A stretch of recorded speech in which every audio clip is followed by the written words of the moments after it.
Boa tarde, irmãos. Seja o Senhor engrandecido e glorificado no meio do seu povo. Quero agradecer a atenção de todos e convidá-los para estudarmos a palavra de Deus mais uma vez nessa tarde. Muito bom poder contar com a atenção dos irmãos.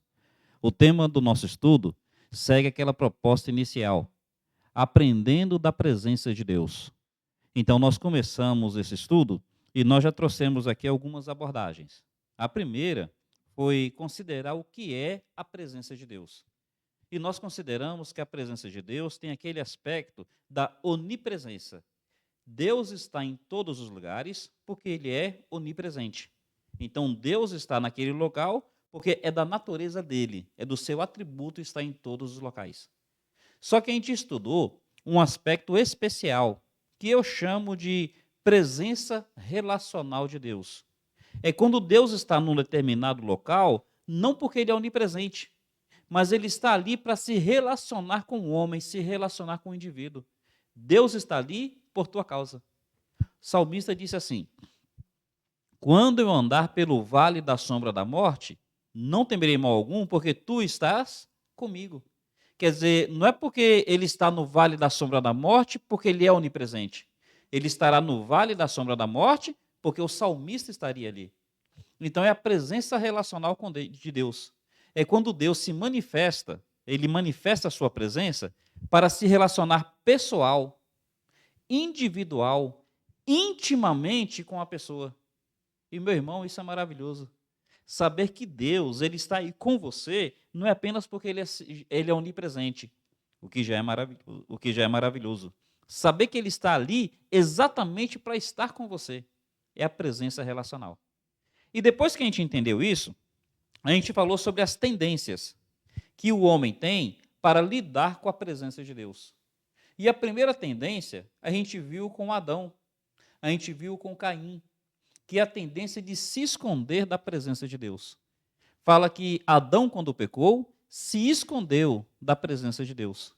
E fala que Caim também se escondeu. Então, meus irmãos, como é que o homem tende a lidar com a presença relacional de Deus? Deus vem se relacionar com o homem e tem aqueles que se escondem. Mas veja, pensando agora no salvo, naquela pessoa que realmente é salva, como é que às vezes o salvo lida com a presença de Deus? E eu queria te convidar a abrir a sua Bíblia em Jonas capítulo 1. Jonas capítulo 1 tem uma informação ali tremendamente relevante e significativa. E o tema do nosso estudo, então, é este: não se esconda da presença de... não fuja da presença de Deus. Capítulo 1, versículo 3, diz assim: Jonas, porém, fugiu da presença do Senhor, na direção de Tarse, descendo para Jope. Achou ali um navio que ia para Tarsis. Pagou a passagem e embarcou nele, a fim de ir para Tarsis, fugindo da presença do Senhor. Então veja, da última vez nós estudamos sobre Adão e Caim se escondendo. Jonas está fugindo. Nós poderíamos, no primeiro momento, entender que é a mesma coisa. Nós poderíamos pensar que está falando do mesmo assunto. Mas tem algo aqui que é diferente. No caso de Adão, quando Adão se escondeu da presença de Deus, ele ainda não havia sido resgatado. Ali está falando do ímpio. No caso de Caim, Caim era ímpio. Mas neste caso aqui, está falando claramente de um salvo.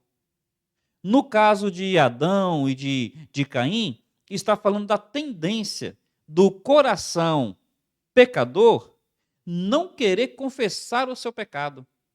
Ali está falando da tendência do coração pecador ficar se remoendo na culpa. E com medo de Deus, não quer se entregar à sua soberania, confiando na sua graça.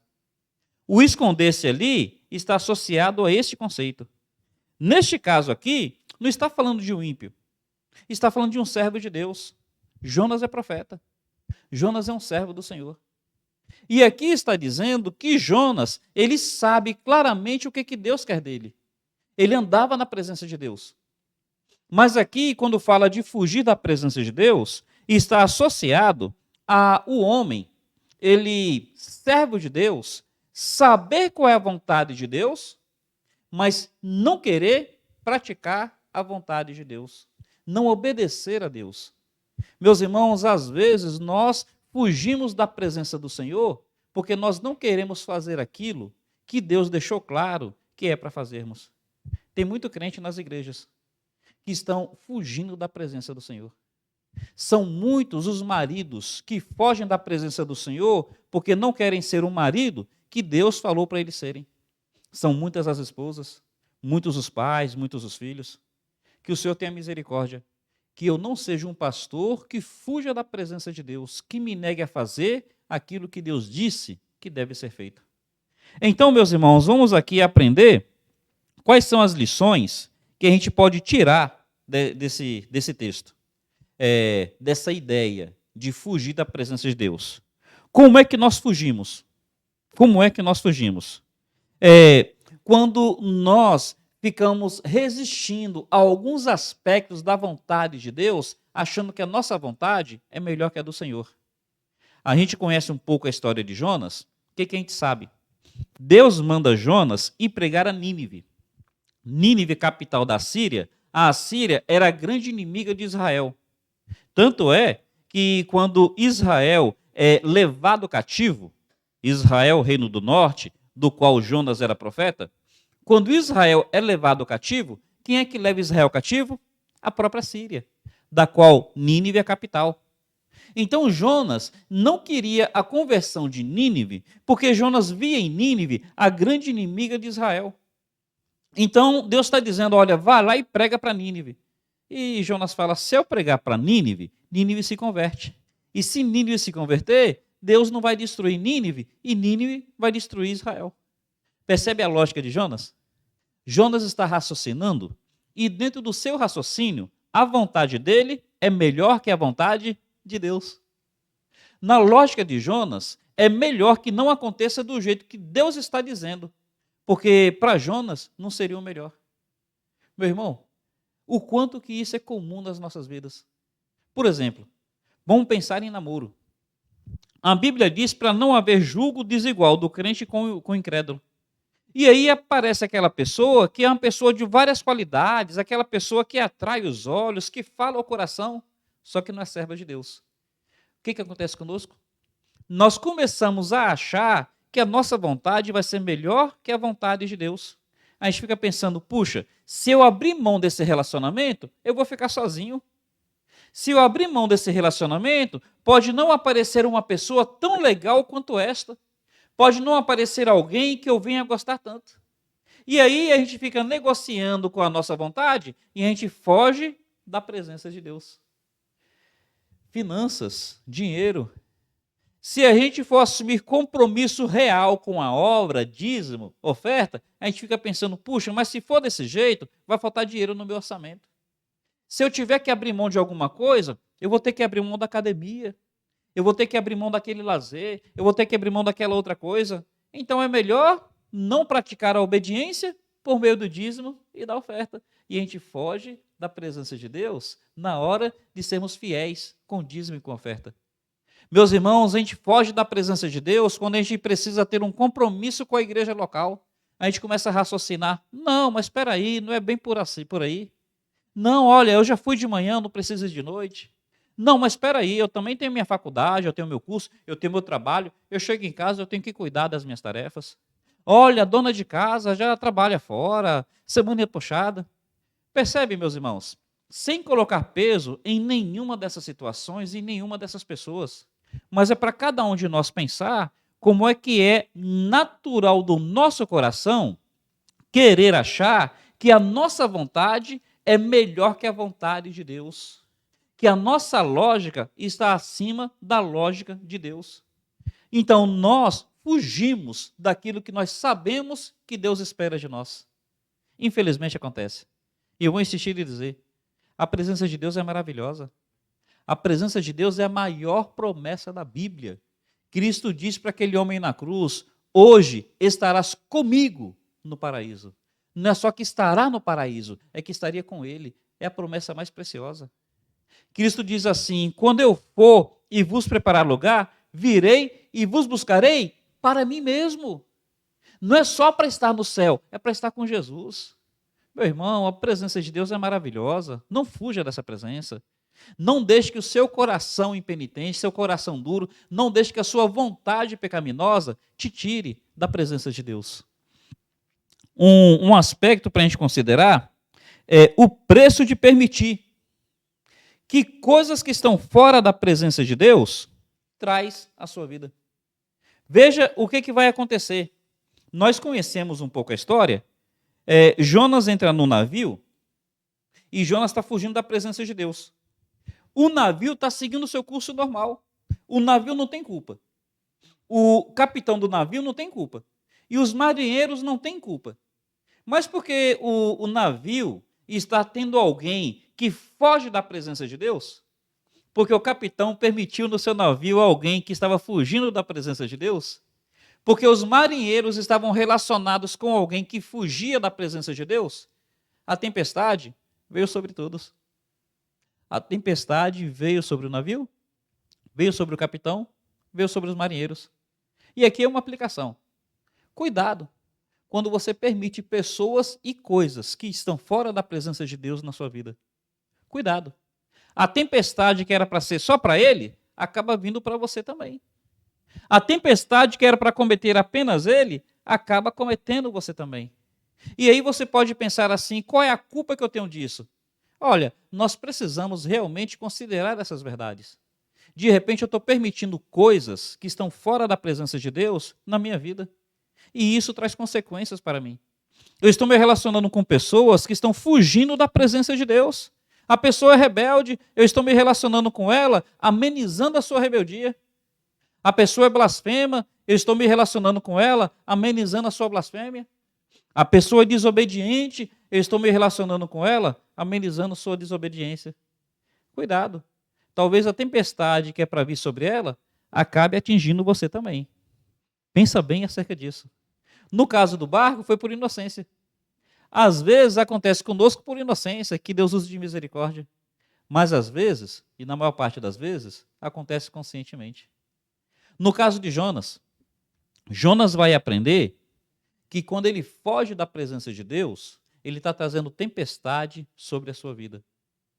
Meu irmão, a Bíblia nos diz que nós, na presença de Deus, estamos sob a sua proteção. Mas nós, fugindo conscientemente da presença de Deus, nós estamos trazendo a adversidade de Deus sobre nós. Jonas vai passar por uma tempestade. E veja, na Bíblia nós temos histórias de tempestades. E na Bíblia a gente vai aprender que tem tempestades que, infelizmente, fazem parte da vida. No mundo tereis aflições. Então, tem tempestades que acontecem sobre todos. Sejamos obedientes ou não, tempestades virão. A Bíblia fala que os discípulos estavam atravessando o mar e do nada veio uma tempestade. Não foi desobediência de ninguém, porque tempestade faz parte da vida. Aliás, tem tempestades que acontecem exatamente porque estamos obedecendo o Senhor. Jesus fala para os discípulos, entre no barco e passa adiante. Os discípulos entraram e foram passar adiante. E nisso, a tempestade vem sobre eles. Então tem tempestade que não é apenas natural. Tem tempestade que acontece porque estamos obedecendo. Ora, todos aqueles que quiserem viver piamente padecerão perseguição. Acontece isso.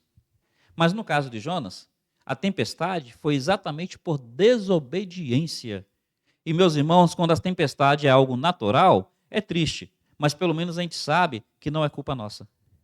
Quando a tempestade vem porque nós estamos obedecendo, pelo menos a gente sabe. A gente está tendo refrigério de saber que nós somos bem-aventurados. Mas, meus irmãos, quando a tempestade vem por desobediência, ô Senhor, nos ajude a fugir disso. Não fugir da presença, mas fugir da tempestade, que é consequência de fugir da presença. Ô Deus, não deixe isso acontecer com a gente. E aí, meus irmãos, o que a gente vai perceber? Que essa tempestade, ela tende a nos trazer grandes danos. Por causa da tempestade, eles precisaram abrir mão de carga preciosa. Por que um navio adentrava o mar naquela época? Naquela época, a motivação do navio adentrar o mar era em busca de mercadoria. Aquela mercadoria tremendamente preciosa. e a mercadoria toda se perdeu. Meus irmãos, muita dor terá que curtir o ímpio.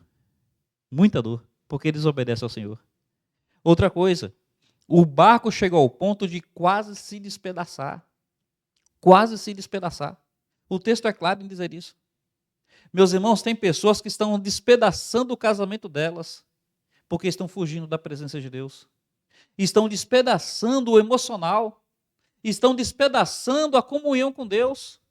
Tem pessoas que estão despedaçando o bom caminhar da sua igreja.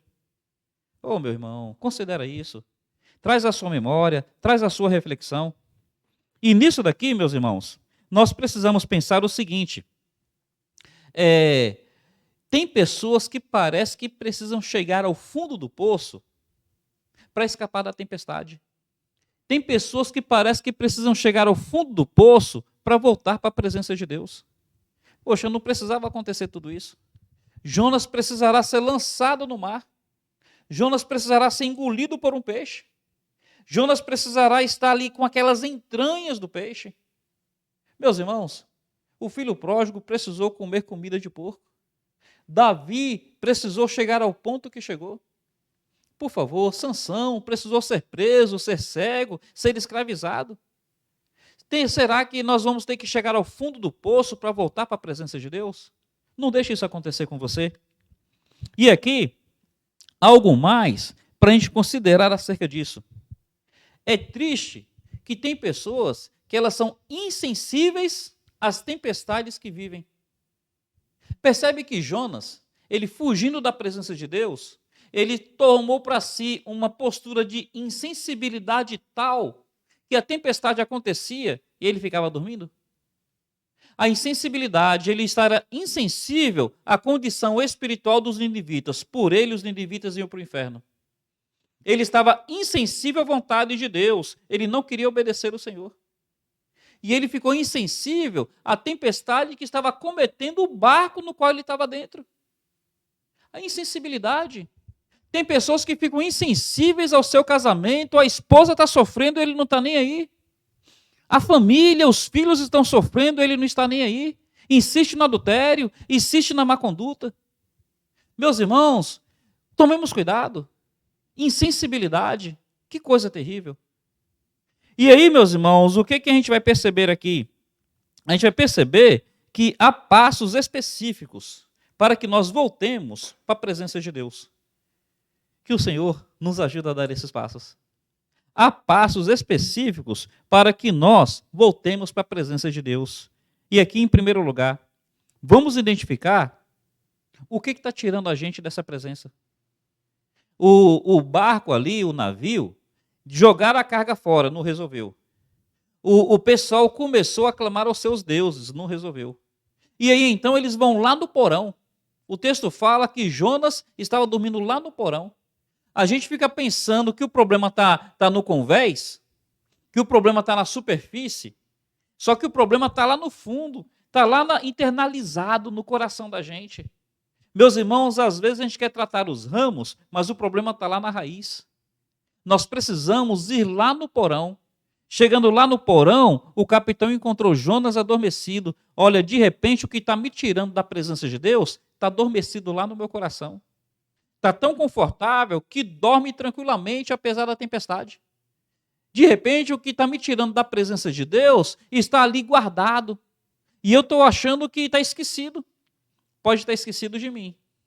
Pode estar esquecido daqueles que estão à minha volta. Mas não está esquecido de Deus. Assim como o capitão precisou descer no porão, meu irmão, você precisa se pôr diante de Deus e dizer assim: Senhor, tu me sondas e me conheces. Vê se é em mim algum caminho mau. Me ajuda a perceber. Eu estou fora da sua presença? O que é que está me tirando da sua presença? Eu estou insensível? Meus irmãos, indo além, o que mais que a gente pode aprender aqui? Que aquilo que está nos tirando da presença de Deus precisa ser lançado para longe de nós. Jonas, ele vai praticar confissão. Ele vai dizer, olha, o problema está em mim. Nós precisamos aprender a praticar confissão. Olha, o problema está sendo este. Sem tapar sol com peneira. Sem querer argumentar. Sem querer, assim, de alguma maneira, dar a entender que você não está tão errado assim. precisa ter confissão.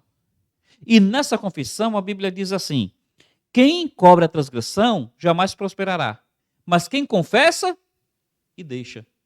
Jonas está confessando, está dizendo assim: olha, vocês precisam me jogar para fora do barco. Aquilo que nos tira da presença de Deus precisa ser lançado para fora de nós. Observe que a Bíblia diz isso. Se o teu olho te leva a pecar, arranca ele fora. Meus irmãos, nós precisamos aprender a tirar o que está nos levando para fora, para longe da presença de Deus, tirar fora de nós. Jacó, quando Jacó vai chamar a família dele para a consagração, Jacó diz assim: tirai os deuses estranhos que há no meio de vós. Precisa ser lançado fora, precisa ser tirado de nós. Meus irmãos, vamos refletir nisso. E nessa reflexão, Jonas não está dizendo, eu vou pular do barco. Jonas está dizendo, vocês têm que me lançar do barco. Jonas admite, o problema sou eu. Jonas admite, eu preciso ser lançado fora. Mas Jonas está dizendo, olha, eu não vou sair não. Se vocês quiserem, vocês que me lancem fora. Pecado, meu irmão. Pecado. Precisa haver uma iniciativa pessoal. Precisa haver realmente uma disposição, um esforço para lançar fora de nós. Assim como eles precisaram pegar Jonas do porão, arrastar Jonas para o convés e jogar Jonas para fora do barco, nós precisamos nos esforçar e tirar aquilo que está do nosso coração, arrastar e lançar para fora de nós. No caso dos marinheiros, eles não queriam fazer isso com Jonas. Aquela coisa assim da humanidade, que bom. No nosso caso, nós ficamos tão agarrados com o nosso pecado, que assim como para eles foi doloroso jogar Jonas do barco, para nós é doloroso arrancar o nosso pecado de nós. No caso deles, por humanidade. No meu caso, é porque o pecado está bem arraizado no meu coração. Eu tenho que admitir que eu gosto do meu pecado. Eu tenho que admitir isso. E, meus irmãos, é por isso que a Bíblia fala, quando diz assim, arrancar o olho fora, a Bíblia está transmitindo a ideia de algo doloroso, de algo difícil de fazer. O olho é importante para a gente. E quando o texto diz assim, arrancar o olho fora, naquela época não tinha anestesia, nem local e nem geral. Sendo o olho uma das partes mais sensíveis do corpo. Não é fácil, não é agradável, é tremendamente doloroso. Mas, meus irmãos, se estiver nos tirando da presença de Deus, por mais doloroso que seja, vamos arrancar o olho fora. Vamos jogar Jonas para fora do barco.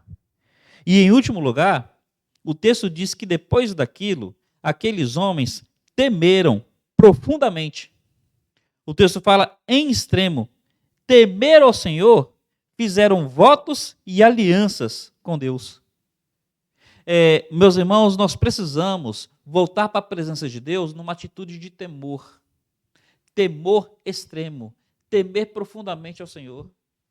Deus, a tua presença é maravilhosa, a tua presença me encanta, a tua presença me cativa, a tua presença me convida e a tua presença abala as minhas estruturas, promove em mim respeito, promove em mim temor, promove em mim profunda reverência.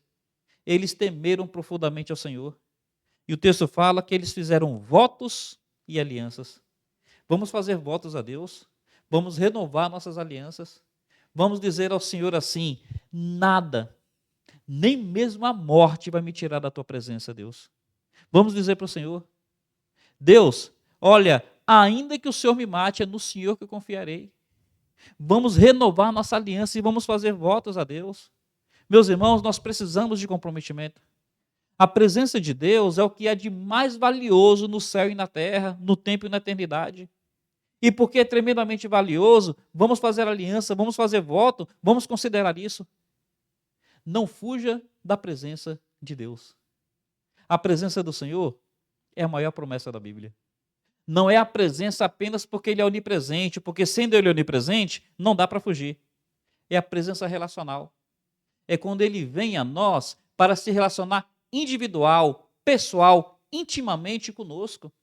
Meus irmãos, quando Ele faz isso, não nos escondamos por causa do pecado.